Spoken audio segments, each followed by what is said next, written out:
And we are rolling on December 1st at UCLA, where we're hearing impromptu speeches.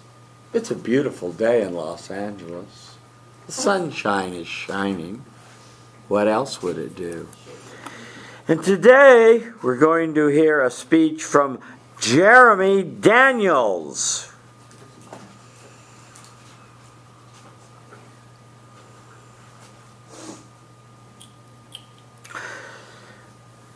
And I want to hear you elaborate on a quote by Baruch Spinoza, who wrote, "If you want the present to be different from the past, study the past." I repeat, if you want the present to be different from the past, study the past.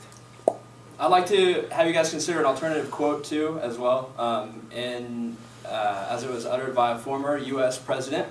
The quote reads as follows: "Fool me once, shame on you.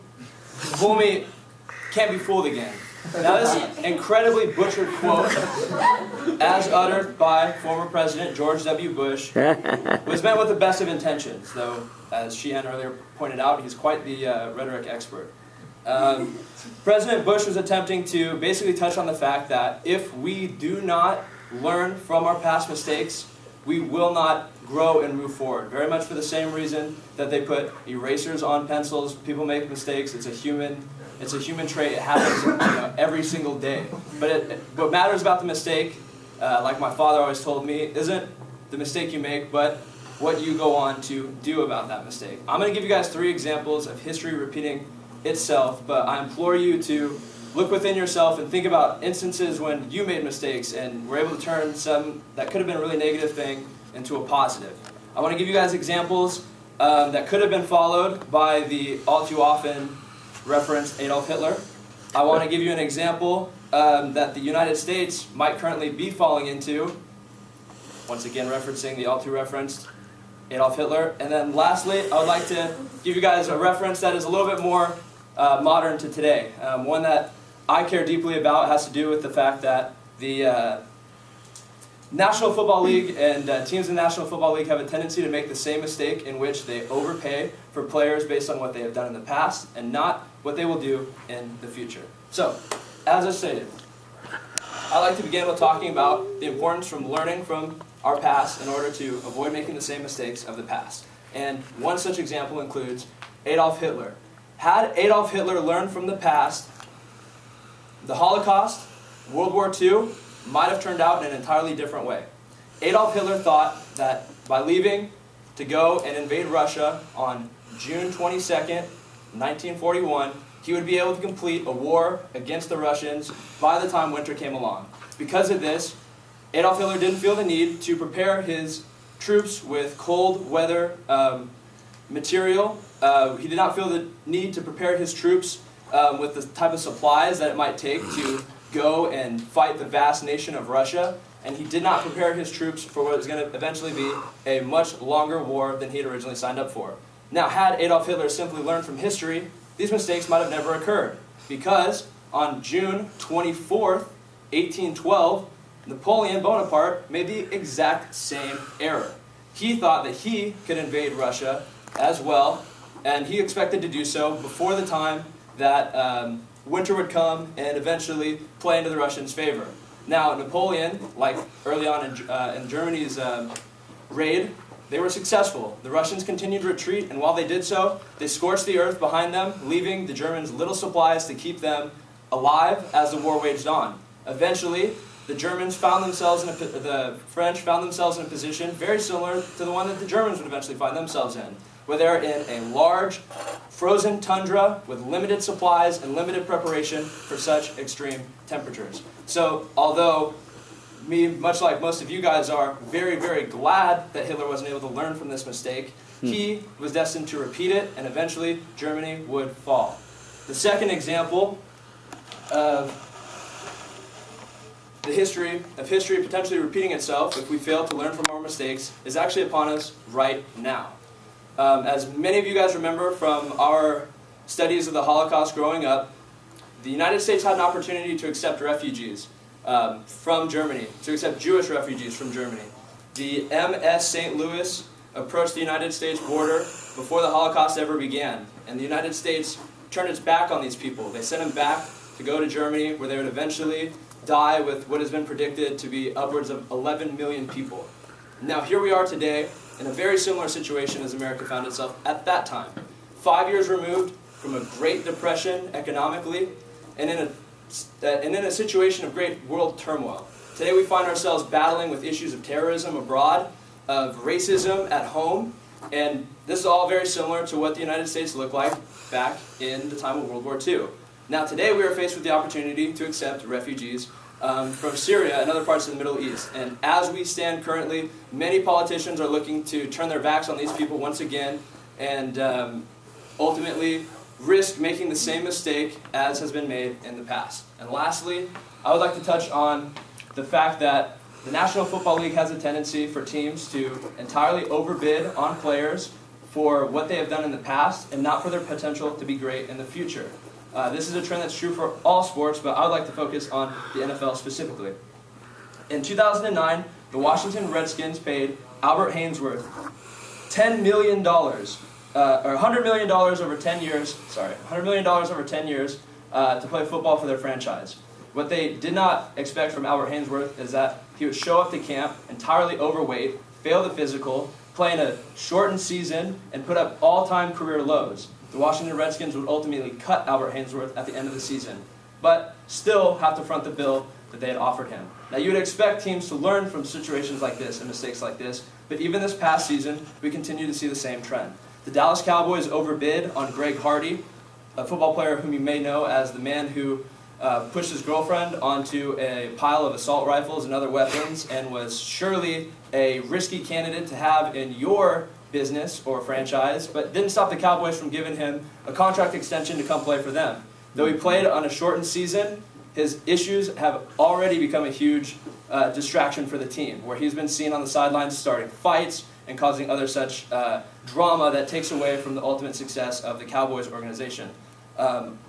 Concurrently, the Eagles overbid on a running back by the name of DeMarco Murray, who last year was the leading rusher in the NFL, though this year, despite his $48 million raise, he has averaged 1 yard lower per carry and 10 fewer touchdowns, thus going to show that the Philadelphia Eagles overpaid for something that this man has done in the past and is therefore unable to maintain.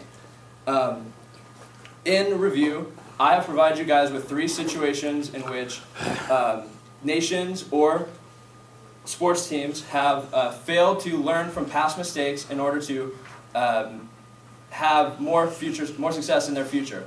I talked on the way that World War II could have turned out differently. I touched on the presence that we find ourselves in today, where we could save lives from falling into potentially a similar racial genocide that we saw in the past. And I also touched on ways that professional sports teams continue to make these mistakes. Now, George W. Bush may have been incorrect in reciting what he felt like was a very important piece of knowledge. He was trying to explain to us the importance of learning from our past mistakes and righting the wrongs for the future. Fool me once, shame on you. Fool me twice, can't be fooled again. Obviously, this is an incorrect statement. The statement should read, fool me once, shame on you, fool me twice, shame on me. Basically saying it is your fault for falling and failing to learn from your past. And that is exactly what I would like to implore you guys today. I know a lot of you have thought of situations where you've made mistakes. Guess what? It's going to happen tomorrow. It's going to happen down the line. Make sure you remember what you were able to do in this past situation to right the wrong, and you can do so going forward. Thank you.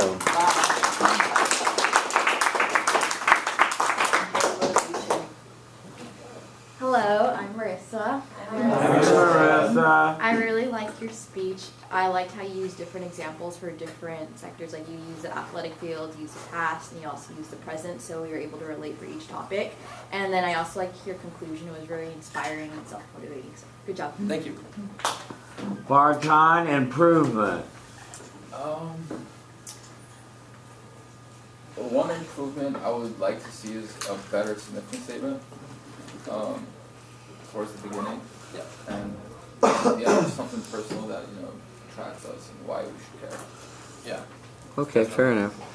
Really quickly, I want to try to get one more in. Just, I would have liked more stress on the studying of the past and the studying that people could have done, the studying that Hitler could have done. Wasn't so sure about the analogy of the refugees, of the this parallel between Hitler killing Jews, I don't know, killing Syrians.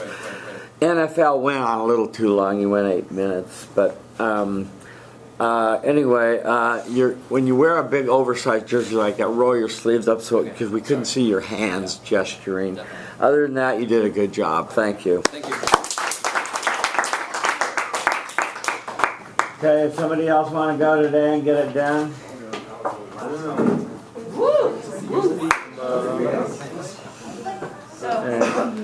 Let's go. This woman's going to get here and be pissed, so start. Can we also have your office hours? If we Not can? today, but next week. If I can't come on, I'm not sure. I might be able to come on Tuesday morning. Is there? Do you have any other office hours? Next week. Next week Tuesday, but like at the what time? What time? Yeah, next week Tuesday in the afternoon. Is that okay with you? Yeah. So this class 8 to 11 is 8 to 11. Or during his office hours. Wait, are there going to be other people? Yeah, you. But come at 8. Wait, I have a class until 9. Can I come after that? Yeah. And then giving our third speech, just because you said that we can give it in by Friday. Yeah, that's fine. Start. Okay, we got to do this.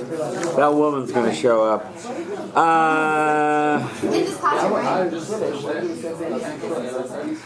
Okay. That's how my Quiet, please. We're about to hear an impromptu speech from Nick. The present reeks of mediocrity and the atom bomb, said Renee Marguerite. The present reeks of mediocrity and the atom bomb. As many of you may know, I discussed it in another speech, but I have a tattoo. This tattoo is of a quote. What this means is that I'm a quote expert. Part of that is that this quote in particular actually plays into one of my life philosophies. I basically try and live, I have multiple things that kind of guide me day to day, but I have 3 basic principles. These things are to never live in the past, to always be taking risks, and to always be taking action. For my speech, I'm going to demonstrate these 3 principles throughout my life, so I'm going to give you 3 different times in my life that these came to play and how I discovered them. My first point is to never live in the past. This one is particularly important to me. My junior year of high school was kind of a tough time. I was struggling with a lot of things at the time, and I ended up becoming pretty depressed. It was a bunch of random crap with high school girlfriends, you know how it is. But it was a lot of things that built up on each other, and I ended up very sad. I was living every day kind of thinking back and thinking about what had happened and why I was wallowing in my own depression. Right? It was sad. But it's something that a lot of teenagers do.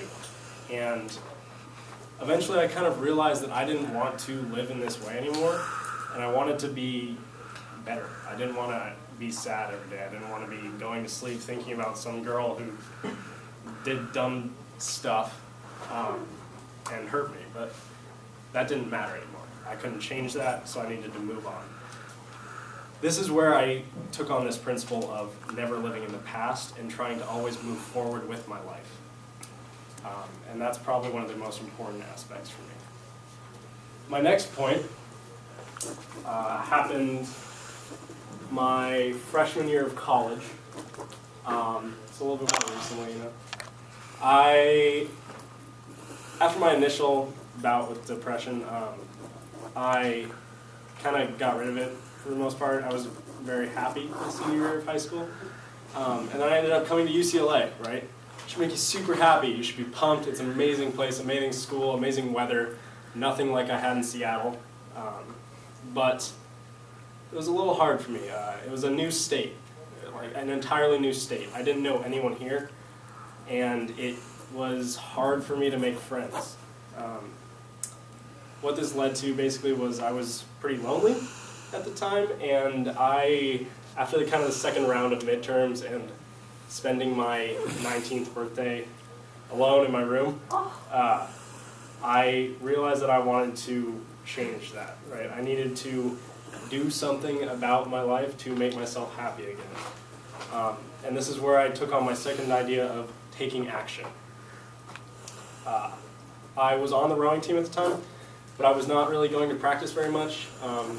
Part of that was I was sleeping a lot, I was depressed, and it was hard for me to commit to something when I thought I might be leaving the school.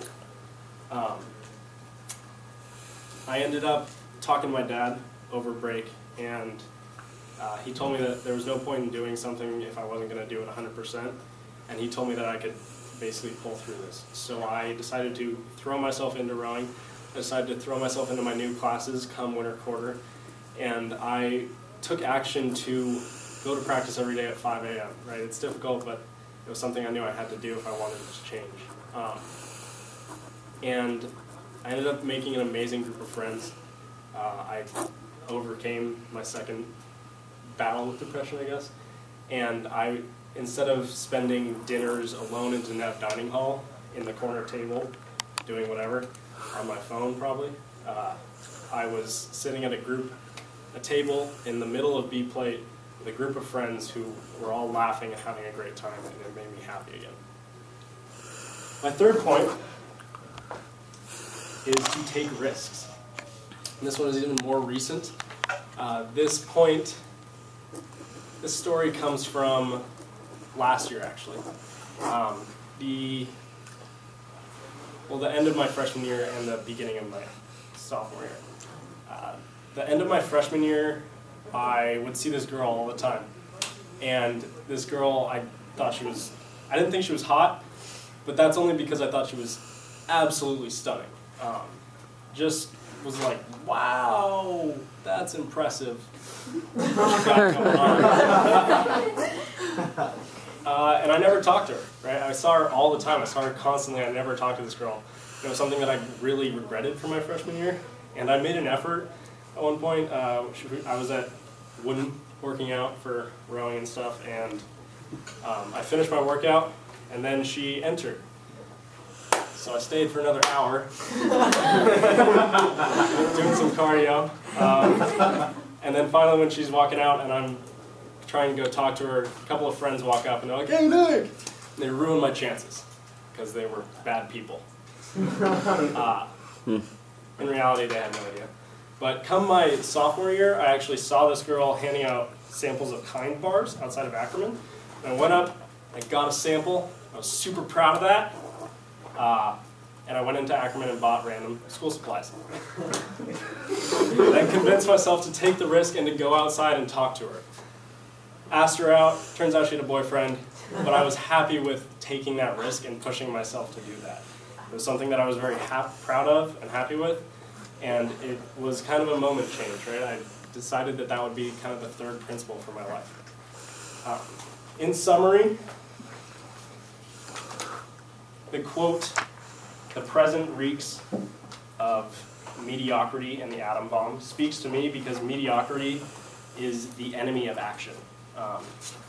It's one of my basic principles is taking action, and I hope that through my speech and through my own life experiences, you guys have been able to take away something that matters to you, and even if you don't believe the same things I do, I hope that you can look at it with a new eye and look at your past experiences and see what matters, right? Thank you. Thank you. 6:52. Who hasn't spoken yet today? Yes. What'd you like?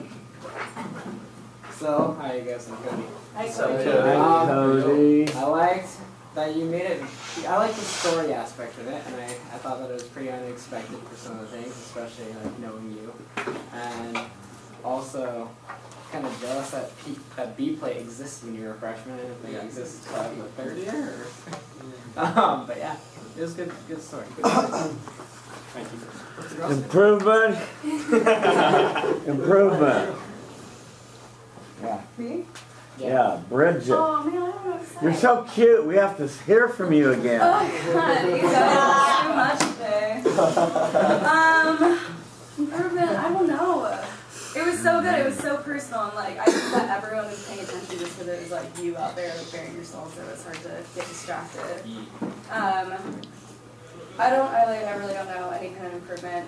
Maybe introduction, just repeat the code again or something. Good job. Yeah, they're chomping at the bit to get in. I can talk to you after class about this, but really the quote was kind of a hard one to wrap meaning around, I grant. I wish you had said it in your own words in the beginning what it meant and repeated after each story your link to mediocrity, and we lost the atom bomb in all this, you know, except at the end when it came back out. You have a very nice ability to tell stories and to keep us captivated. You had us feeling for you with your depression and your loneliness and your desire to ask this woman out that was giving out kind bars or something. So that was all good storytelling. I don't think it was right on point for the quote so much, but you got through the assignment. Thank you. Okay. So come and talk to me about this weekend and etc. Yeah. I forgot the second eval at home. Should I start crying? No, how can I deliver it? Email it to me. I trust. Yeah. If I scan it If you didn't do your spinning, see you at 8 o'clock Tuesday. Where do we turn in our third